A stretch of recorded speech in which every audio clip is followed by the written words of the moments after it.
فرمایا یا ایھا الذین آمنوا کتب علیکم الصیام کما کتب علی الذین من قبلکم لعلکم تتقون، کہ ایمان والو تم پر روزے فرض کیے گئے ہیں کما کتب علی الذین من قبلکم لعلکم تتقون، اور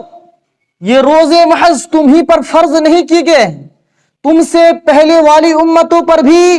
روزہ کو اللہ تبارک و تعالیٰ نے فرض کیا تھا، گرچہ اس کے طریقے الگ ہوں، اس کے روزے رکھنے کا طریقہ الگ ہو، اللہ رب العالمین نے روزہ ہر امت کے درمیان اس کو اللہ تبارک و تعالیٰ نے فرض فرمایا لعلکم تتقون، اور اس روزے کی فرضیت کا ایک ہی مقصد ہے تاکہ تم لوگ تقوی اختیار کرو۔ سامعین کرام، تقوی یہ اتنی بڑی چیز ہے کہ تقوی اگر ہمارے اندر آ جائے، تقوی کی صفت اگر ہمارے درمیان ہمارے دل کے اندر پائی جائے، تقوی کی صفت ہمارے دل میں پیدا ہو جائے تو انسان وہ منظم و مرتب ہو جاتا ہے، اس کے اندر کمیاں نہیں ہوتی ہیں، اس کے اندر گناہ نہیں ہو سکتا ہے، وہ اپنے رب کے لیے اپنی زندگی کو سنوار دیتا ہے۔ جس کے دل کے اندر تقوی پیدا ہو جائے وہ کبھی اللہ سے اپنی زندگی کے اندر اللہ سے کبھی مایوس نہیں ہوتا، جس کے دل کے اندر خدا کا تقوی بیٹھ جائے وہ کسی انسان کے آگے اپنے آپ کو سلنڈر نہیں کرتا ہے، جس کے دل کے اندر تقوی کی صفت پیدا ہو جائے وہ کسی ظالم سے ڈرنے والا نہیں ہوتا ہے، جس کے دل کے اندر تقوی کی صفت پیدا ہو جائے وہ اس کائنات کے اندر اللہ کے سوا کسی غیر مخلوق سے کبھی ڈرتا نہیں ہے، کبھی ڈرنے والا نہیں ہوتا ہے۔ میرے محترم سامعین کرام، یہ تقوی اللہ نے یہ مبارک مہینے کے اندر مبارک روزے جسے اللہ کے نبی صلی اللہ علیہ وسلم نے اس مہینہ کو بابرکت والا مہینہ قرار دیا، اس روزے کے رکھنے کا صرف اور صرف ایک ہی مقصد ہے کہ لعلکم تتقون، تم تقوی کی صفت سے متصف ہو جاؤ، تمہارے دل کے اندر اللہ کی خوف، اللہ کا خوف، اللہ کا تقوی تمہارے دل کے اندر بیٹھ جائے، اس کے علاوہ تمہارا دوسرا مقصد نہیں ہونا چاہیے۔ سامعین کرام، اللہ کے نبی صلی اللہ علیہ وسلم نے ایک حدیث کے اندر فرمایا کہ وعن ابی ذر الغفاری قال قال لی رسول اللہ صلی اللہ علیہ وسلم اتق اللہ حیثما کنت۔ حضرت ابو غفاری رضی اللہ تعالیٰ عنہ اس حدیث کی روایت کرتے ہیں، وہ فرماتے ہیں کہ قال علی رسول اللہ صلی اللہ علیہ وسلم، کہ مجھ سے نبی کریم صلی اللہ علیہ وسلم نے فرمایا کہ اتق اللہ حیثما کنت، تم اللہ سے ڈرو، تمہارے دل کے اندر خدا کا تقوی، خدا کا خوف ہونا چاہیے۔ حیثما کنت، تم جہاں کہیں بھی ہو، تم جلوت میں ہو خدا کا خوف رکھو، تم خلوت میں ہو خدا کا خوف رکھو، تم لوگوں کے درمیان ہو خدا کا خوف رکھو، تم انصاف کرنے بیٹھے ہو خدا کا خوف رکھو، تم مسلمانوں کے اندر تم حاکم ہو، تمہارے دل کے اندر خوف ہونا چاہیے۔ حیثما کنت، اس دنیا کے اندر تم کتنے ہی بڑے مقام کے اندر اللہ تبارک و تعالیٰ تم کو فائز کیوں نہ کر دے، حیثما کنت اتق اللہ، تم اس دنیا کے اندر امیر سے امیر ملقب تمہارے اندر آ جائے کیوں نہ، تم اپنے دل کے اندر خوف رکھو، اتق اللہ، تم اللہ سے ڈرو، تم دکان میں ہو اللہ سے ڈرو، تم کاروبار میں ہو اللہ سے ڈرو، تم دنیا کے کسی اچھے مقام پر ہو تم اللہ سے ڈرو۔ حیثما کنت، اللہ نے تمہیں دولت دی ہے، تم اس دولت خرچ کرنے کے لیے بھی تمہارے اندر اللہ کا تقوی ہونا چاہیے، خوف ہونا چاہیے کہ ہمیں جو اللہ نے مال و دولت دی ہے اسے کہاں خرچ کرنا ہے۔ یعنی جو شخص کے اندر اللہ کا خوف ہوگا وہ اپنے ہر قدم کو پھونک پھونک کے چلے گا، اپنے ہر ایک قدم کو اپنی زندگی گزارنے کے لیے جہاں کہیں بھی آگے بڑھے گا وہ 10 بار سوچے گا کہ اللہ ہمیں دیکھ رہا ہے۔ میرے محترم سامعین کرام، تو تقوی ہمارے لیے بہت ضروری ہے، تقوی کے سوا ہم اپنی زندگی کے اندر کامیاب نہیں ہو سکتے۔ تقوی کے علاوہ، تقوی کو چھوڑ کر کے، خدا کا خوف چھوڑ کر کے، خدا کا تقوی چھوڑ کر کے ہم زندگی کے اندر اپنی زندگی کو سنوار نہیں سکتے۔ سامعین کرام، ایک ایسا آدمی جس کے دل کے اندر خوف ہوگا، جو اپنے قدم کو سوچ سمجھ کے رکھے گا، تو سوچے کہ اس کی زندگی کا عالم کیا ہوگا۔ جو خلوت میں بھی ڈرے گا، جو وحدانیت میں بھی ڈرے گا، جو لوگوں کی بھیڑ کے اندر بھی ڈرے گا، جو انصاف کرتے وقت بھی ڈرے گا کہ اللہ ہمیں دیکھ رہا ہے،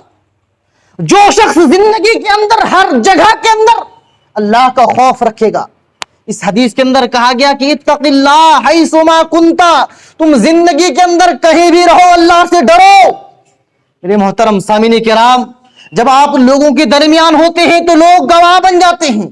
کہ فلاں شخص غلط کر رہا ہے، لیکن اگر آپ تنہائی کے اندر بھی ہوں تو سب سے زیادہ ڈرنا چاہیے۔ آج انسان تنہا ہو جاتا ہے تو چاہے اپنی زندگی کے مطابق جو چاہے کر لیتا ہے، وہ کتنی برائیاں کرتا ہے۔ جب وہ تنہا ہوتا ہے، جو اپنی نفس کے اندر چاہتا ہے وہ ہر وہ کام وہ کر گزرتا ہے۔ جب انسان تنہا ہوتا ہے تو انسان اپنی مرضی کا مالک ہوتا ہے، وہ جو چاہے وہ کرتا ہے۔ میرے محترم سامعین کرام، لیکن ایک کہاوت ہے کہ جب آپ وحدانیت میں ہو، جب آپ تنہا ہو تو اور زیادہ ڈریں، کہے کہ اس کا انصاف کرنے والا ہی خود گواہ بن جاتا ہے، گواہ بھی وہی اور منصف بھی وہی، یعنی اللہ تبارک و تعالیٰ آپ کا گواہ بن جاتا ہے۔ جب آپ تنہائی کے اندر کوئی برائی کرتے ہیں تو اللہ تبارک و تعالیٰ آپ کا گواہ ہے، اور کل قیامت کے دن آپ کا انصاف کرنے والا وہی منصف ہوگا، خدا باری تعالیٰ آپ کا انصاف کرنے والا ہوگا۔ میرے محترم سامعین کرام، تو آپ اپنی وحدانیت کے اندر بھی،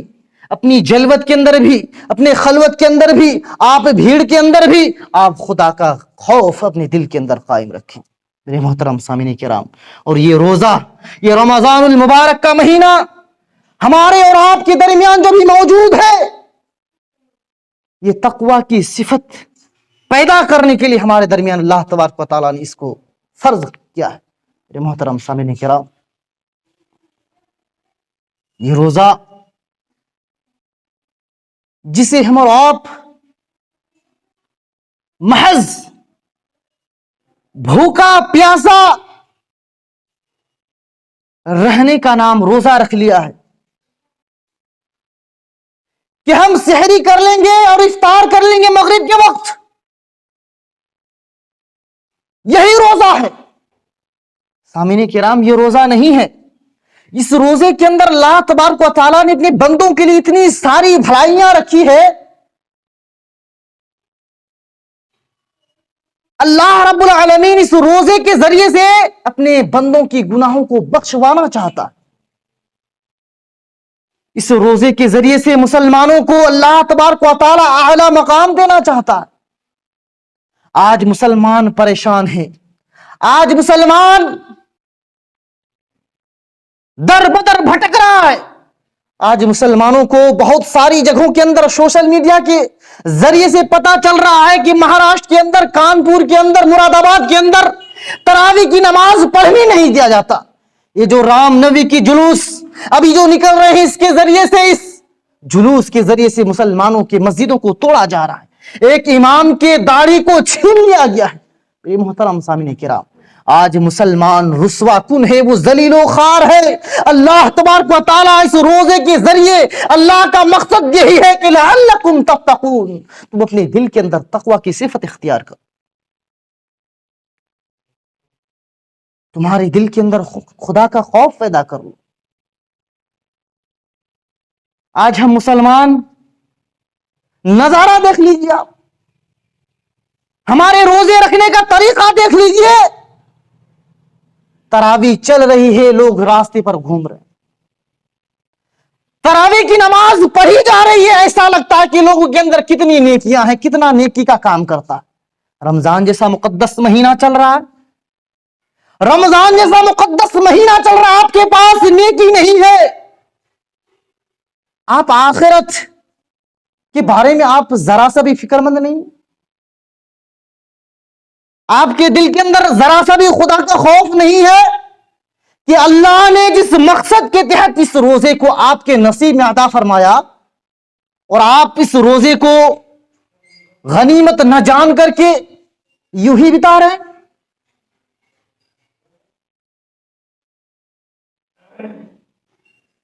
اس روزے کے اندر زیادہ سے زیادہ عبادت کر کے، علماؤں کی تقاریر کو سن کر کے، قرآن کی تلاوت کر کے، مسجدوں میں اپنی حاضری دے کر کے، اپنے دعاؤں کے ذریعے سے گناہوں کو بخشوا کر کے اپنی زندگی کو سنوار لیجئے۔ میرے محترم سامعین کرام، اس روزے کو اللہ تبارک و تعالیٰ نے صرف ایک ہی مقصد کے لیے ہمارے اور آپ کے اوپر فرض فرمایا کہ لعلکم تتقون، تم تقوی کی صفت اختیار کرو۔ سامعین کرام، رمضان المبارک یہ قرآن کا مہینہ ہے۔ قرآن جو ایک مقدس کتاب ہے، مبارک کتاب ہے، اس قرآن مجید کے اندر اللہ تبارک و تعالیٰ نے بے شمار برکتیں عطا فرمائی، بے شمار فضیلتیں عطا فرمائی، اور اس مبارک کتاب کو اللہ تبارک و تعالیٰ نے اس مہینے کے اندر نازل کر کے اس مہینے کو مبارک قرار دیا۔ مبارک والی چیز کہیں چلی جائے تو اس چیز کو بھی مبارک کر دیتی ہے۔ تو ٹھیک اسی طرح اللہ تبارک و تعالیٰ نے غیر رمضان کے اندر قرآن کو نازل نہ کر کے رمضان المبارک کے اندر اللہ تبارک و تعالیٰ نے اپنی مقدس و قدس کتاب قرآن مجید کو اللہ تبارک و تعالیٰ نے اس رمضان میں نازل فرمایا، اور اس کا ایک ہی مقصد ہے تاکہ اس رمضان کو مقدس اور مبارک بنایا جائے۔ سامعین کرام، اللہ تبارک و تعالیٰ نے قرآن مجید کے اندر فرمایا کہ شہر رمضان الذی انزل فیہ القرآن، یہ رمضان کا مہینہ جس کے اندر قرآن مقدس کو نازل کیا گیا، ھدی للناس، اور یہ قرآن کریم لوگوں کی ہدایت کا ذریعہ ہے، وبینات من الہدی والفرقان، اور یہ قرآن مجید حق اور باطل کے درمیان فرق کرنے والی کتاب ہے۔ سامعین کرام، قرآن اپنے پڑھنے والوں کے حق میں کل قیامت کے دن سفارش کرے گا۔ آج ہم اور آپ اس رمضان جیسے مقدس مہینے کے اندر قرآن مجید کی تلاوت سے دور ہیں، تراویح کی نماز سے دور ہیں، قرآن کی آیتیں ہمارے کان سننے کے لیے تیار نہیں ہیں۔ ہم اور آپ اس مقدس مہینے کے اندر موبائل کے اندر دن بھر لگے رہتے، لیکن قرآن مجید کے اندر قرآن مجید کی تلاوت ہمارے کان میں نہیں جاتی ہے، قرآن مجید ہم سننے کے لیے تیار نہیں ہیں۔ آج ہمارے ہاتھ میں موبائل تو ہے وہ سوشل میڈیا استعمال کرنے کے لیے، آج ہمارے ہاتھ میں موبائل تو ہے وہ گانے بجنے سننے کے لیے، آج ہمارے ہاتھ میں موبائل جیسا آلہ تو موجود ہے، لیکن ہم اس کا طریقہ غلط طریقے سے اس کا استعمال کرتے ہیں۔ میرے محترم سامعین کرام، اللہ تبارک و تعالیٰ نے آپ کو یہ مقدس مہینہ عطا فرمایا تاکہ آپ قرآن کی آیتیں سن کر اپنے دل کو منور کر لیں، تاکہ قرآن کی آیتوں کو سن کر اپنی زندگی کو روشناس کر لیں، قرآن کی آیتوں کو سن کر اپنی زندگی کو سنوار لیں۔ میرے محترم سامعین کرام، اس کے برعکس آج ہم نے اس موبائل کو اپنی زندگی کے فساد کا ذریعہ بنا لیا ہے، اپنی زندگی کو برباد کرنے کا ایک ذریعہ بنا لیا ہے۔ میرے محترم سامعین کرام، آج ہم دن بھر میں اگر حساب لگایا جائے کہ موبائل کے اندر کتنا وقت دے رہے ہیں اور نماز روزوں کے لیے کتنا وقت دے رہے ہیں، تو ظاہر سی بات ہے کہ ہمیں یہ پتا چلے گا کہ ہماری زندگی آدھی